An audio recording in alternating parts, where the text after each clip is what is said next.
que Deus não permita que eu perca o romantismo, mesmo sabendo que as rosas não falam. Que eu não perca o otimismo, mesmo sabendo que o futuro que nos espera pode não ser assim tão alegre. Que eu não perca a vontade de viver, mesmo sabendo que a vida em muitos momentos é dolorosa. Que eu não perca a vontade de ter grandes amigos, mesmo sabendo que com as voltas do mundo eles podem ir embora.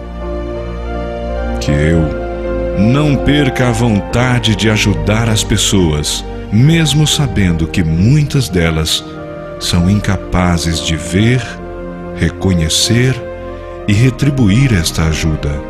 Que eu não perca o equilíbrio, mesmo sabendo que inúmeras forças querem que eu caia. Que eu não perca a vontade de amar, mesmo sabendo que a pessoa que eu mais amo pode não sentir o mesmo sentimento por mim. Que eu não perca a luz e o brilho no olhar, mesmo sabendo que muitas coisas que eu verei no mundo escurecerão meus olhos. Que eu não perca o sentimento de justiça, mesmo sabendo que o prejudicado possa ser eu. Que eu não perca a beleza e a alegria de ver, mesmo sabendo que muitas lágrimas brotarão dos meus olhos e escorrerão por minha alma. Que eu não perca o amor por minha família, mesmo sabendo que ela muitas vezes exigirá de mim esforços incríveis para manter sua harmonia.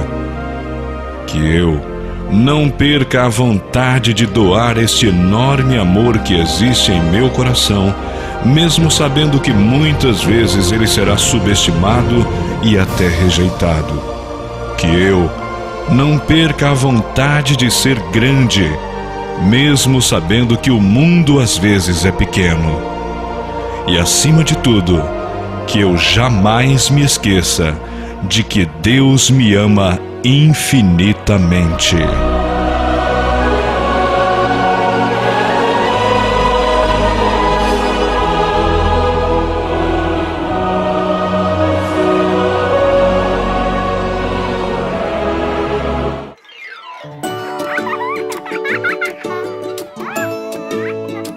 Hábitos saudáveis começam por uma alimentação balanceada, com carnes, legumes e frutas.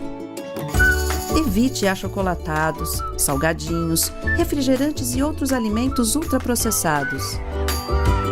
Promova brincadeiras que possam ser feitas dentro de casa, mesmo que tenha que afastar alguns móveis.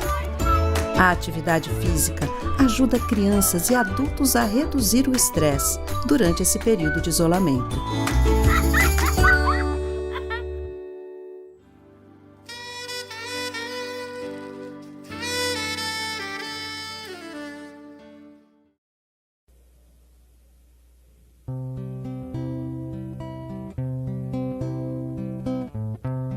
Um raio de luz nascido do alto das mãos de Jesus percorre o espaço e vem à terra fazer-se mensagem. Que se encerra a beleza e a imagem do ensinamento do Evangelho. A mensagem deixa uma paz na gente e vai agindo igual a semente que muda o caminho onde é semeada,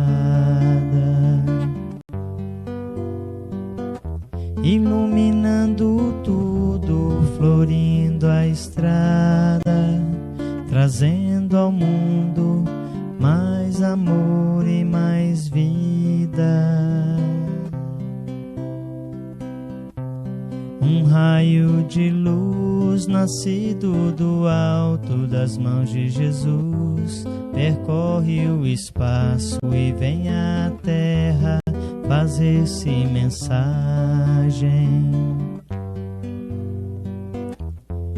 que se encerra a beleza e a imagem do ensinamento do Evangelho.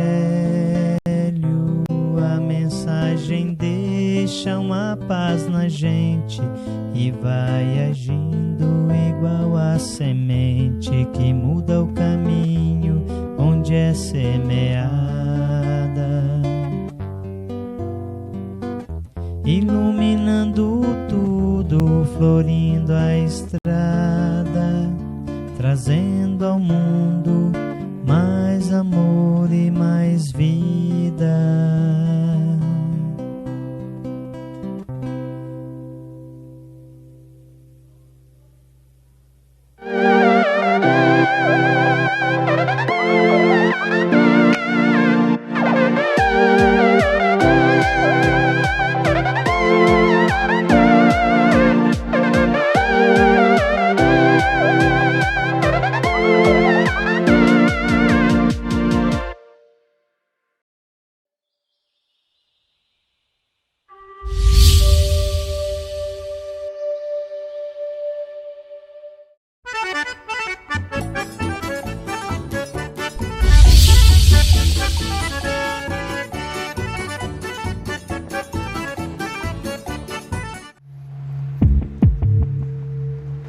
Você achou que eu fui bem? Eu achei que você foi maravilhoso. Sei, teve uma hora que eu acho que eu gaguejei, não gaguejei Ai, não. aquela Cristina tava morrendo de inveja que você tava falando e o marido dela tava lá no fundo, não tava nem falando. É, mas teve uma hora que eu achei que meu cabelo tava meio em penta lá. Não era nada, você tava lindo. Parado aí vocês dois.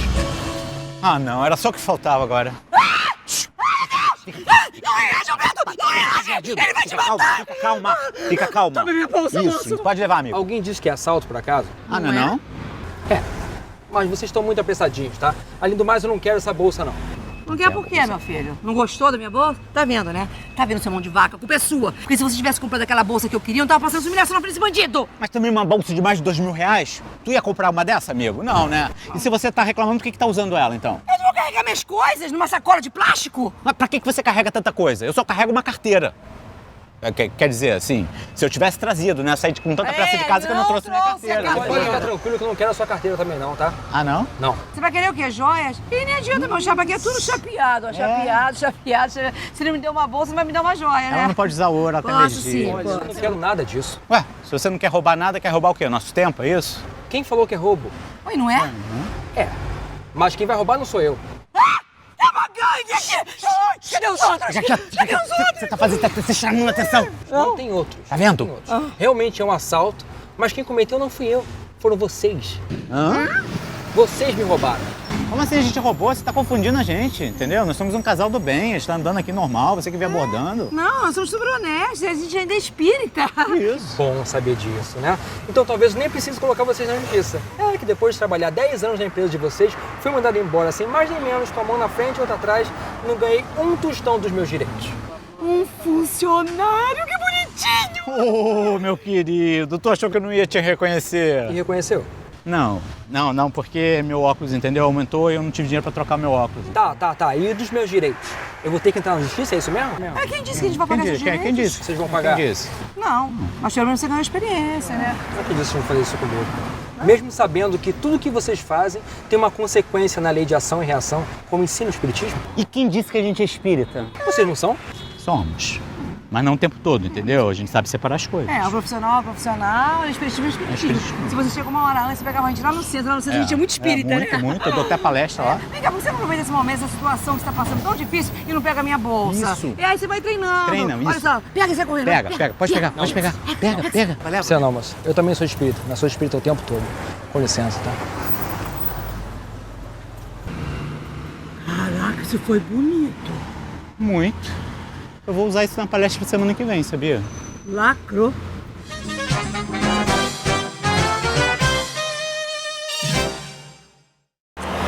Eu acho que o Terrinho não tava certo. Não sei. Não, eu tô num momento espírita agora, ele me tocou, entendeu? Agora eu tô bem espírita mesmo. E a gente tem que pagar ele. Eu sei, mas vamos pagar como? A empresa quebrou, pô. A gente tem que dar um jeito. Eu tenho uma ideia. Qual? Vamos pagar ele com passe. Que isso? Que ideia é essa? Taca ele passe, Ah, taca ele para, passe. sai Taca com ele isso, para passe, com taca isso. ele passe. Parou. Taca ele passe, Chega taca com ele isso.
vontade de Deus. A presença de Deus proporciona paz, aumentando as resistências humanas para os embates cotidianos. Sutil e poderoso ao mesmo tempo, é um dínamo gerador de energias que recarrega as baterias da alma, da mente e do corpo, mantendo-os em condições estáveis de equilíbrio e ação. Como a enfermidade resulta de desequilíbrios nos campos moleculares, responsáveis pela harmonia funcional das células, a saúde se estabelece quando a corrente divina passa com regularidade pelo sistema de ação aglutinadora dessas partículas de vital importância. Com ele o temor desaparece, oferecendo lugar à coragem que expressa bem-estar e segurança íntima. A evocação de Deus expulsa as preocupações e a insegurança, surgindo a serenidade e a confiança. A presença de Deus anula as recordações deprimentes e perniciosas, que se clarificam com as esperanças de felicidade. Em Deus encontras a luz para discernires com acerto, pensando corretamente, falando com sabedoria e agindo com precisão. Ante Deus, tudo é possível.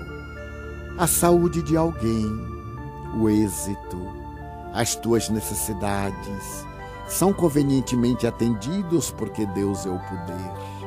Assim, quando hajas feito o máximo ao teu alcance e os resultados não sejam conforme esperavas, não te exasperes e aguarda um pouco mais. Este não era o momento. E se houvesses logrado o êxito, isto não te seria conveniente. Permite, pois, que se faça a vontade de Deus e não desanimes jamais.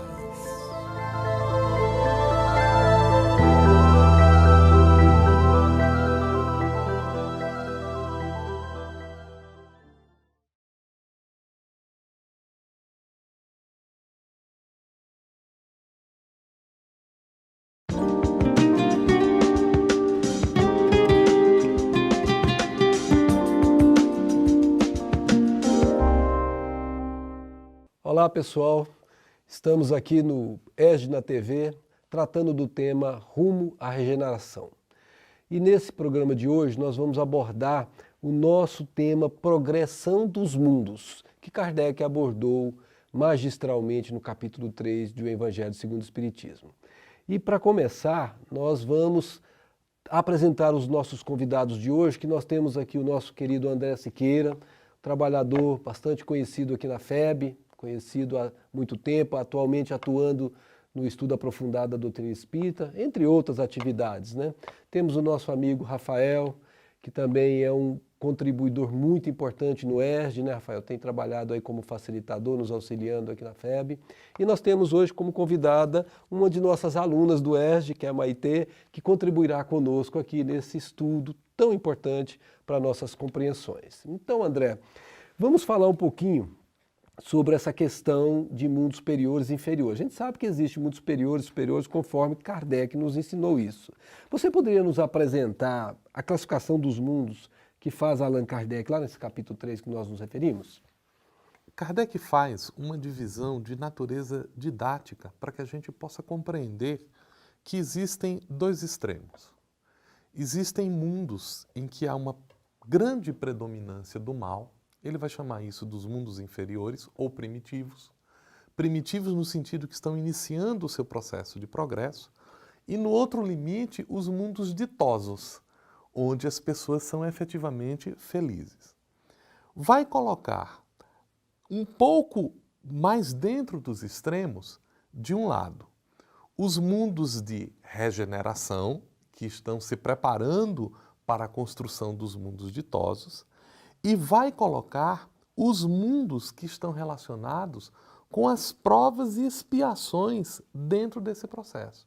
Então ele faz uma gradação de desenvolvimento das características de espíritos vinculados ao mal e espíritos que estão plenamente desenvolvidos na prática do bem, dentro disso que seria uma hierarquia dos mundos, entre mundos inferiores, mundos de provas e expiações, mundos de regeneração e mundos ditosos. Além disso, quando o espírito não precisa mais reencarnar, há algum outro mundo que ele tenha nos apresentado? Os mundos ditosos, aqueles mundos felizes que são os mundos espirituais de uma maneira geral. Né? E aquele que ele chama de celestial, como é que seria, André? O mundo celestial, Max, é a habitação do espírito naquela fronteira final, que é a habitação dele no universo como um todo. Né?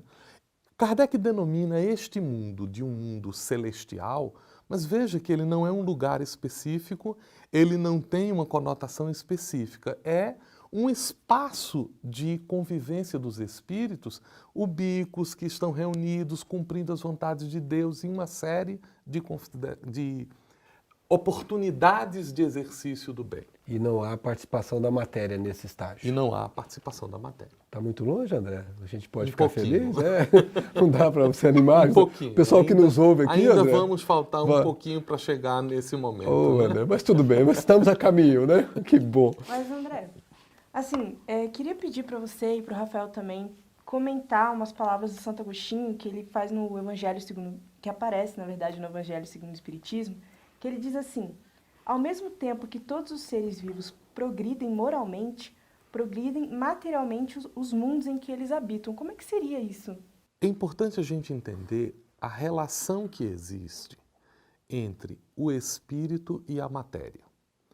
No Livro dos Espíritos, quando vão tratar desse assunto, os espíritos dizem assim: a matéria, ela é o instrumento do qual o espírito se serve e sobre o qual atua.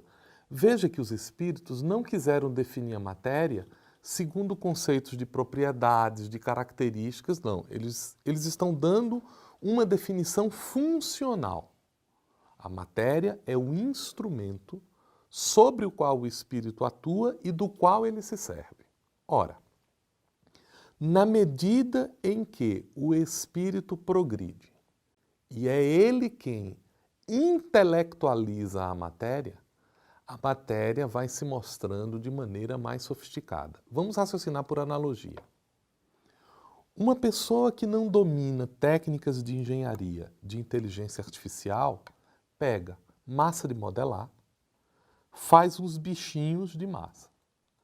Quando ele domina essas técnicas, ele compõe elementos sofisticados e faz robôs.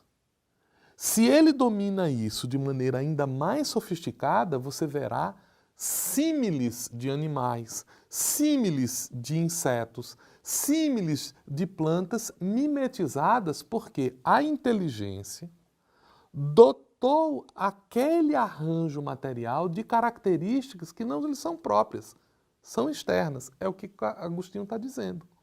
À medida em que os espíritos progridem, a matéria da qual eles se servem receberão ou receberá a interferência dessa inteligência refazendo esses arranjos. Muito bem.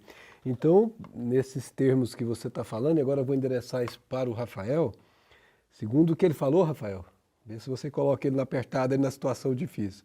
Ele está dizendo que os seres progridem, as coisas também progridem. É isso, nessa lei de progresso? Perfeito. As próprias transformações que o orbe terrestre passou conseguiu viabilizar que a vida humana, como nós conhecemos hoje, aqui se colocasse.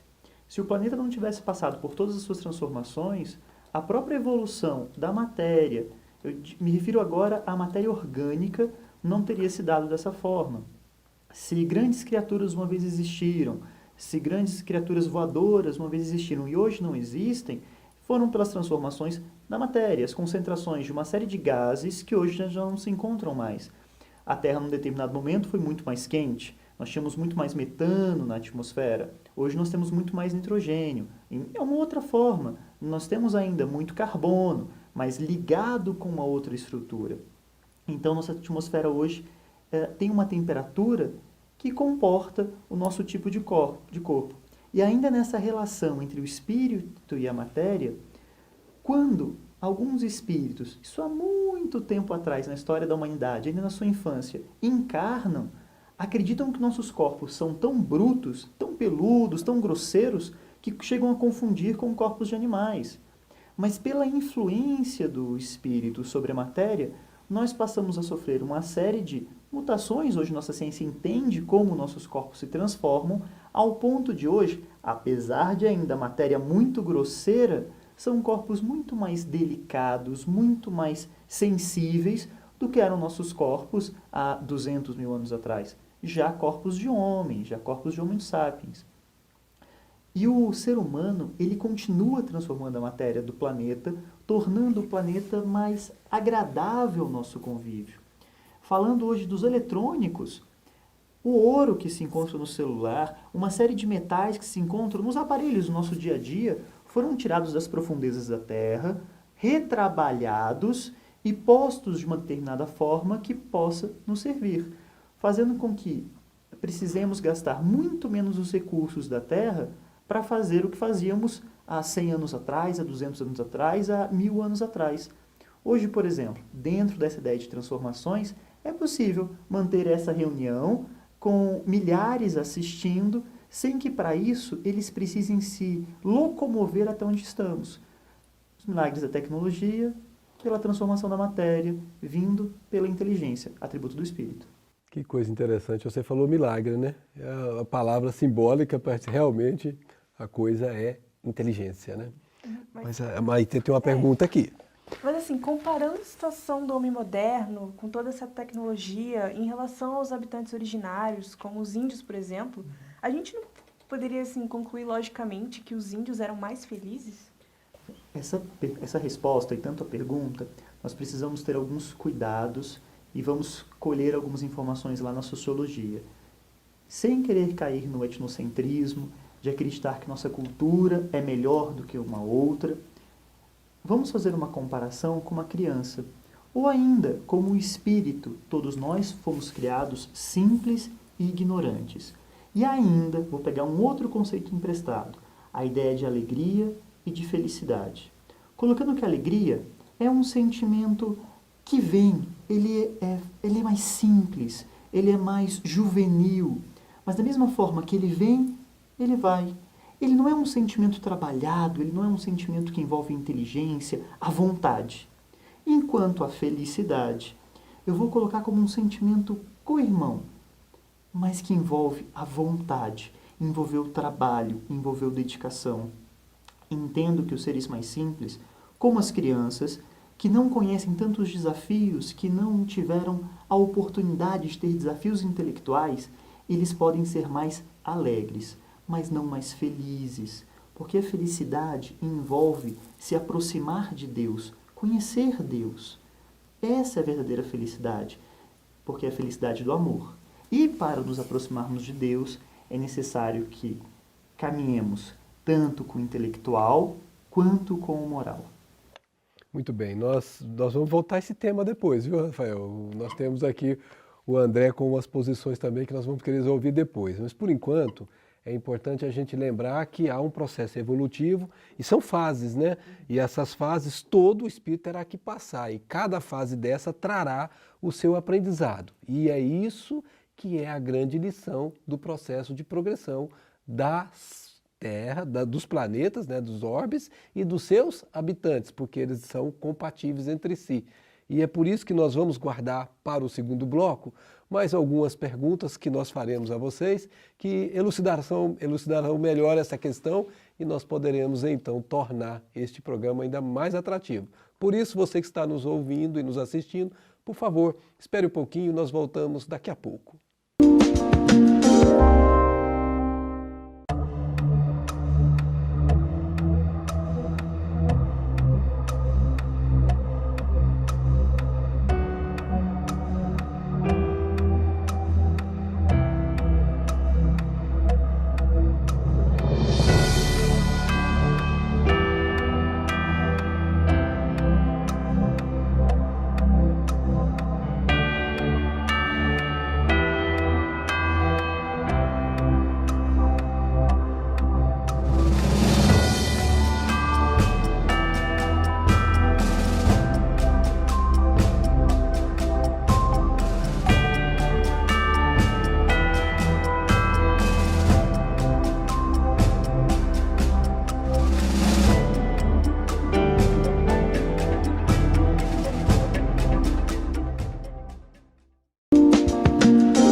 Estamos de volta no EJA da TV, agora no bloco 2, tratando do rumo à regeneração e hoje falando do progresso dos mundos, né? E a gente tem ao longo do tempo percebido que algumas pessoas têm dificuldade para entender sobre a evolução do espírito, se ele pode retrogradar, se ele continua progressivamente evoluindo, né, André? E aí a gente tem essa pergunta, uma pessoa que faz muito mal, que ela foi pervertida, essa pessoa não está retrogradando, André? Há a possibilidade de retrogradação do espírito? Um dos princípios filosóficos que o Espiritismo adota, e nós podemos chamar de um dos princípios basilares, é a lei do progresso. Por quê? A lei do progresso, e está embutido nela a impossibilidade de você retornar a uma condição anterior. Por que ela acontece assim? O espírito, na concepção espírita, ele é entendido como o princípio inteligente, isto é, o princípio que é capaz de assimilar o aprendizado. Se este princípio ele aprende e desaprende, eu não tenho progresso. Eu tenho evolução. Porque a evolução, tipicamente falando, é qualquer movimentação que acontecer. Aprender, desaprender é um processo evolutivo. O processo progressivo é aquele em que o estado final, dado um determinado critério, ele é melhor do que o estado inicial. E por que o espírito ele não regride? Porque ele assimila a lei do universo dentro dele. Existe um estudioso, prêmio Nobel de Medicina e Fisiologia em 1977, chamado Konrad Lorenz, que ele analisando o processo de desenvolvimento das espécies como um todo, ele diz que o indivíduo ele é a consolidação do conhecimento da espécie. Por quê? Porque se a espécie ela não consolidou o aprendizado sobre o meio, ela não sobrevive. A ameba que não consegue distinguir o que é ameaça do que é alimento, some, desaparece. O espírito, quando ele não consegue adaptar-se às leis do universo, ele não progride. Ele não sai do estado em que ele está. Então, se o espírito está fazendo pequenos ciclos de adaptação, mas ele esqueceu daquilo, ele vai permanecer durante algum tempo naqueles exercícios. E limitado àquele contexto de aprendizagem, porque para ele passar para um contexto de aprendizagem diferente, ele tem que assimilar isso, ele tem que incorporar isso no seu patrimônio. Por isso, o espírito não regride. Então você acabou com uma dúvida que muita gente ainda tem, até porque ela vem de povos antigos, da tal da mentepsicose, né? Isso. Ou seja, eu não posso mais, se eu quiser reencarnar numa barata, eu não vou poder mais então? Eu não posso reencarnar na barata porque a estrutura da barata não oferece condições da manifestação do meu psiquismo. Ah, eu queria tanto. Brincadeira à parte, mas só para a gente chamar a atenção para isso, porque além de não retrogradar, essa ideia de reencarnar ou em corpos inferiores não faz mais sentido diante da explicação que o nosso amigo André belamente nos deu. Comente, por favor. É porque alguns colegas de estudo, eles vêm realmente muito com essa dúvida e costuma haver uma indagação em que sentido. Mas eu vi num livro, eu vi uma história de um espírito que estava encarnado, contribuiu muito no mundo da ciência, então já fica a ideia, opa, se ele contribuiu muito no mundo da ciência, era um espírito adiantado, porque era muito intelectualizado. E esse espírito desencarnou numa situação complicada e reencarnou em um corpo que não lhe dava possibilidades. E aí é comum que as pessoas às vezes associam essa ideia. Pelo corpo não lhe permitir expressões, vamos imaginar, por exemplo, longe de ser a regra, mas vamos imaginar, como sabemos que acontece, uma criança que tem a síndrome de Down, que tem a sua inteligência, ou melhor, a expressão de sua inteligência limitada, mas a expressão do seu afeto muito amplificado. Que aquele espírito que esteja ali encarnado seja um espírito que antes contribuiu muito no mundo da ciência, mas abusou da sua intelectualidade. E às vezes as pessoas têm essa confusão. Eu percebo que alguns colegas de estudo entendem que como agora o espírito está encarnado num corpo que lhe faculta menos possibilidades, ele teria regredido. discutir um pouquinho isso também. É importante que a gente faça uma distinção, primeiro, do patrimônio espiritual do indivíduo, do patrimônio corporal, que é o seu instrumento de progresso. Mas, além disso, nós deveremos recordar o seguinte: nesta encarnação, eu, espírito, me apresento sob a personalidade de André, que é a família que eu convivi, as experiências que eu tive, os conhecimentos que eu consolidei nesta visão de mundo. Mas o patrimônio espiritual de André não é a experiência da personalidade de André. Então, se esta personalidade é falante, se essa personalidade tem certos estilos, esta personalidade se descaracterizará com o fenômeno da morte. E a aquisição espiritual utilizará outra personalidade, outro instrumento físico para dar continuidade à aquisição que é espiritual. Por quê? Carl Gustav Jung, quando mapeou a gente dentro de uma estrutura em que ele mostra a persona, o ego, a sombra, a ânima e o si, ele está dando um pequeno mapa dessa estrutura. Kardec vai chamar isso como? Kardec vai simplificar essas estruturas e vai dizer o seguinte: olha, existe o corpo, existe o espírito e existe o perispírito. Mas na dimensão psíquica, o espírito permanece. As experiências do corpo mudam, as experiências que estão transitoriamente gravadas no psiquismo do indivíduo e que ficam no perispírito mudam também. As aquisições são de natureza espiritual. Mas por que o progresso intelectual é maior do que o progresso moral? Via de regra, isso acontece. Principalmente na cultura ocidental, nós somos muito levados a, primeiro, distinguir o bem do mal, e aí entra a sabedoria, entra o aspecto intelectual, e uma vez que distinguimos o que é o certo e o que é errado, conseguimos atuar pelo aspecto moral.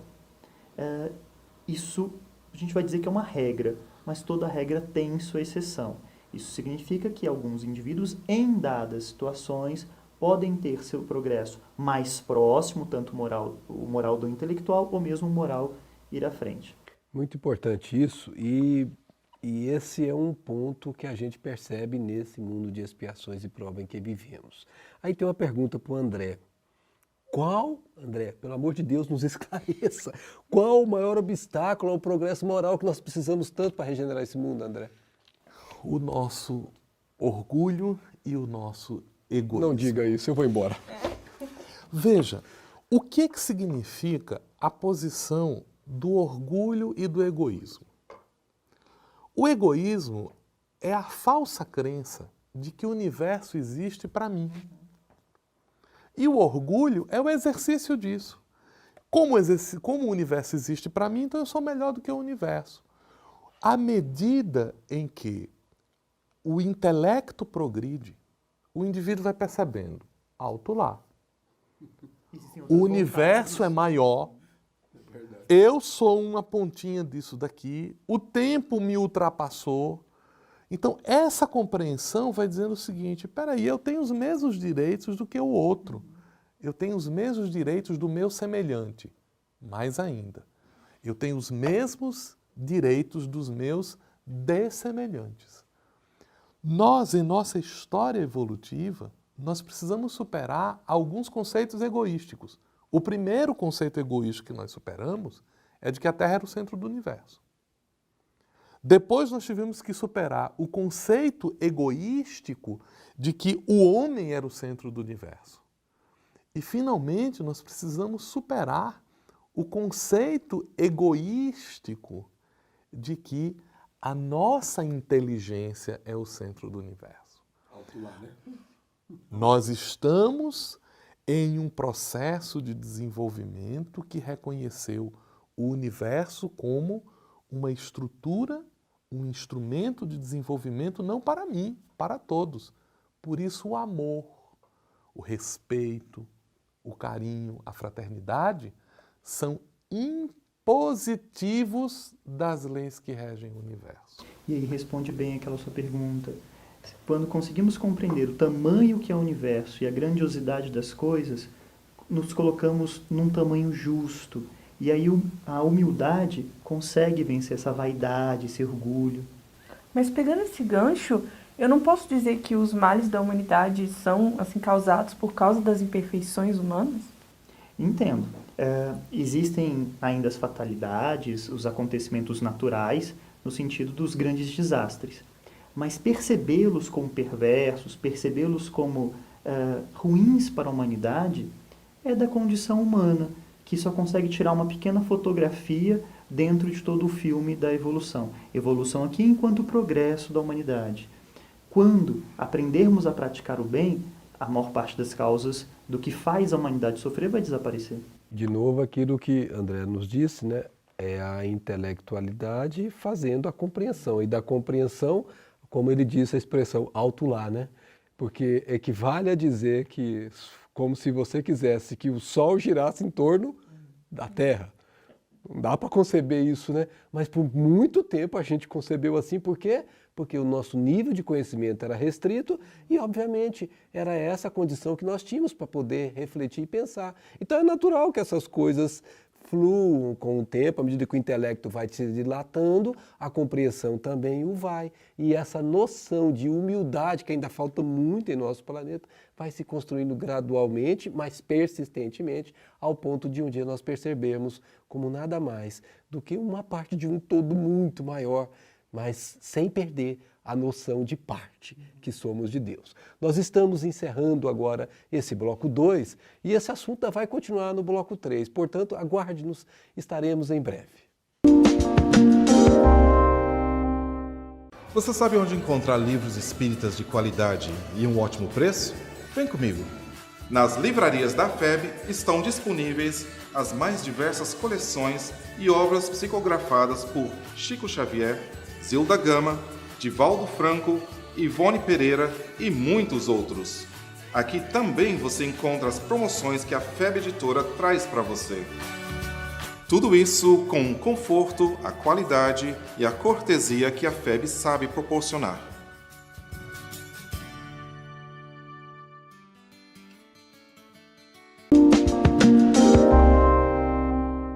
Estamos de volta no ESG na TV, tratando rumo à regeneração e hoje falando da progressão dos mundos. E nós queremos voltar ao assunto agora, falando da questão que nós temos da lei de progresso com uma lei que a doutrina dos Espíritos nos apresentou, que é a lei de justiça, de amor e de caridade, né? Ela fecha praticamente a terceira parte do livro dos Espíritos de maneira sublime. André, o que tem a ver essa lei de justiça, amor e caridade com lei de progresso? Como é que isso se constrói? Kardec fez isso. Dá para você fazer a gente entender isso? Tentar explicar Kardec é difícil, né? Então a gente vai tentar abordar isso com uma leitura que nos facilitou o entendimento. A lei de justiça, amor e caridade, que culmina, é uma espécie de meta-resumo das estruturas, ela está consolidada em um processo progressivo. A lei é a mesma e ela se manifesta em 3 dimensões. Ela se manifesta na justiça, porque o universo é regido por uma lei divina ou natural. Para que o indivíduo exercite esta lei, ele precisa ter acesso a ela. E ele tem acesso a ela na medida em que incorpora no seu patrimônio esta lei. Esta justiça, uma vez entendida como uma ordem do universo como um todo, suscita no indivíduo o amor, que é a perfeita noção, o perfeito sentimento de que esta lei não é para mim. Esta lei não é para me beneficiar.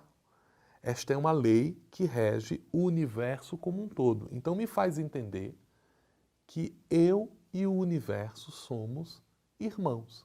Francisco de Assis, irmão vento, irmão sol, irmão lua, porque as leis que valem para mim, valem para os meus irmãos do universo. A compreensão desta lei e deste sentimento resulta na terceira dimensão desta lei, que é a prática da caridade.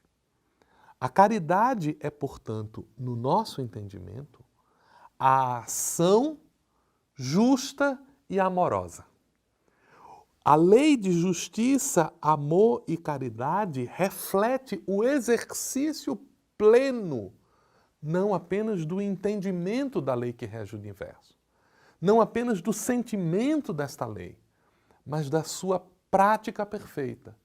E aí nós entendemos a reflexão do homem sábio que foi Paulo, quando ele diz: de que me vale falar todas as línguas dos homens, ter toda a cultura, todo o entendimento humano. De que me vale ter todo o entendimento dos anjos, se eu não tiver amor, e isso não me adianta, porque eu não vou agir de acordo com isso. A lei de justiça, amor e caridade é o centro gravitacional das leis morais. É sobre ela que as demais se constituem instrumentos de convergência em torno desse assunto. É o nosso entendimento da proposta kardeciana. Muito bem, por isso, fora da caridade, não há salvação. Rafael, eu queria te fazer uma pergunta que envolve aquele assunto que a gente estava falando no bloco 1. Que assim, todo mundo almeja a felicidade. E os índios, a gente estava discutindo deles serem felizes em relação ao progresso. Você tem como relacionar o progresso com a felicidade? No caso, se os índios seriam mais felizes que a gente ou não? Vamos lembrar as leis morais e pegando justo a lei de justiça, amor e caridade. Com certeza, há alegria. E há, se o português me permitir, momentos de felicidade para todas as criaturas, em qualquer grau evolutivo que se encontrem. Porque Deus não abandona nenhuma de suas criaturas. E todas elas terão momentos em que se sentirão repletas, se sentirão tocadas por Deus, já que vivemos em seu hálito. Mas é o progresso que vai permitir que nós nos aproximemos de Deus. Algo que, por enquanto, é um facho de luz, é um sol ainda todo encurtinado, e nós já conseguimos perceber um pouquinho desse calor chegando e damos a isso, esse calor, esse bem-querer, o nome de felicidade. Quando conseguirmos tirar completamente este véu, essas cortinas, um corpo muito mais denso, mais contato com Deus teremos e, portanto, verdadeiramente felizes seremos. Em toda a nossa marcha de progresso, nós temos momentos felizes, porque as expiações são necessárias, as provas são necessárias, mas o sofrimento, ele é opcional. Ou melhor, a forma de sofrer é opcional. Conforme vamos na nossa escalada de progresso, compreendendo melhor o universo, compreendendo melhor a nós mesmos e ao próximo, vamos nos vencendo e vamos compreendendo melhor a Deus. Vamos, inclusive, aprendendo a melhor sofrer. E esses momentos de dor, de sofrimento, de tristeza, eles vão desaparecendo e vão sendo preenchidos cada vez mais pelo amor, ou na sua formação, na caridade, ou este amor-sentimento que nos preenche internamente. Podemos simplificar como plenitude? Sim, a plenitude. Eu queria acrescentar uma coisa nesse cenário, que é assim.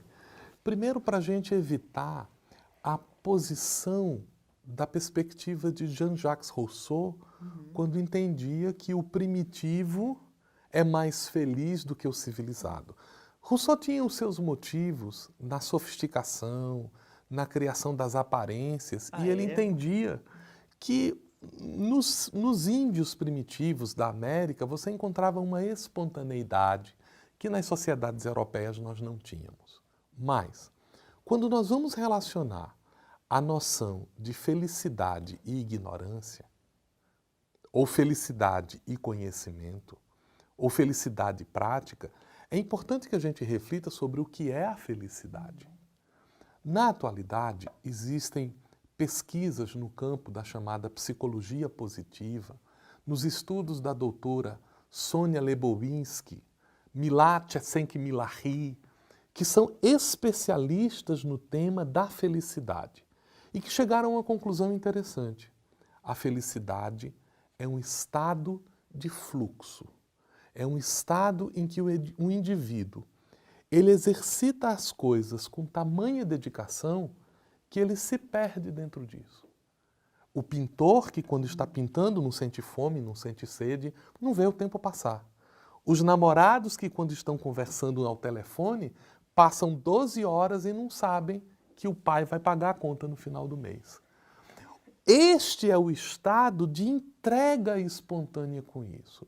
Mas esse estado de entrega, na ignorância, ele será com os elementos pueris, com a observação, com a apreciação. Nos que amam, será o de dedicação. Nos que desenvolveram a inteligência no laboratório, na pesquisa.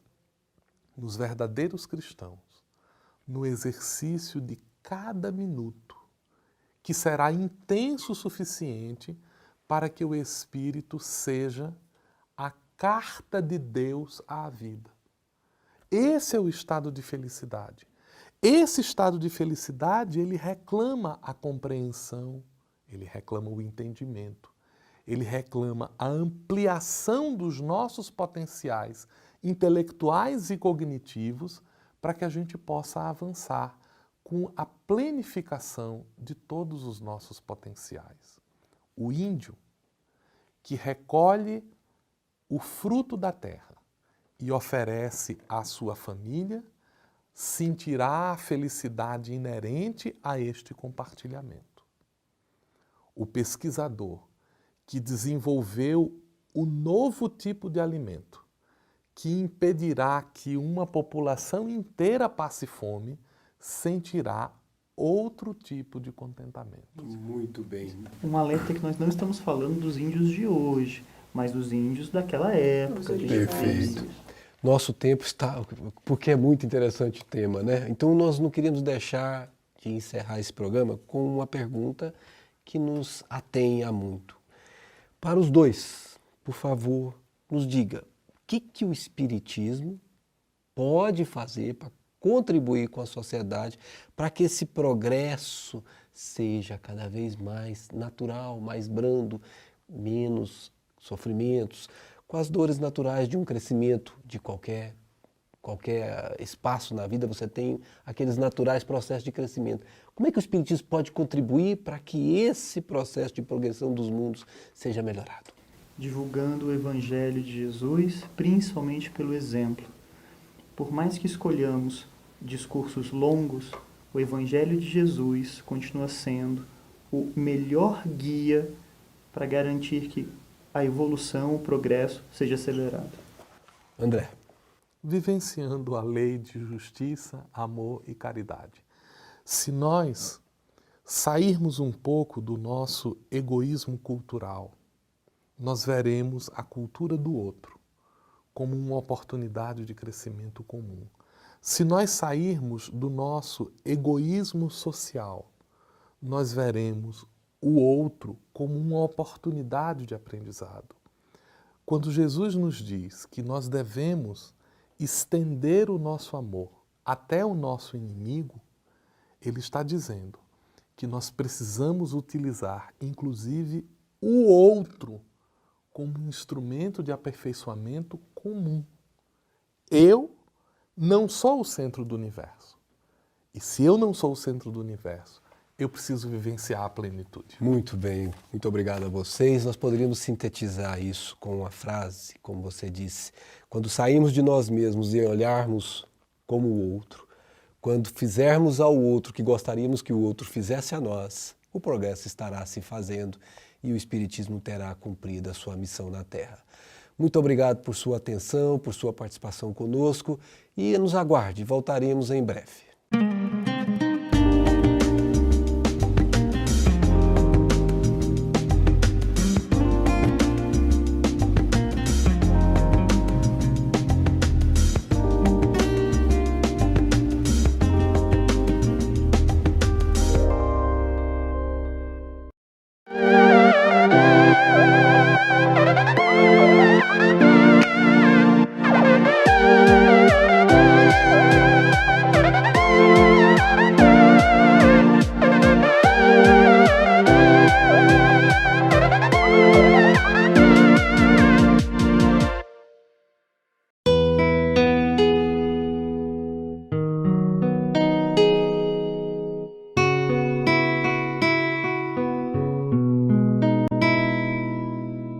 Pai nosso, nosso Pai que estás em toda parte, santificado seja o teu nome no louvor de todas as criaturas.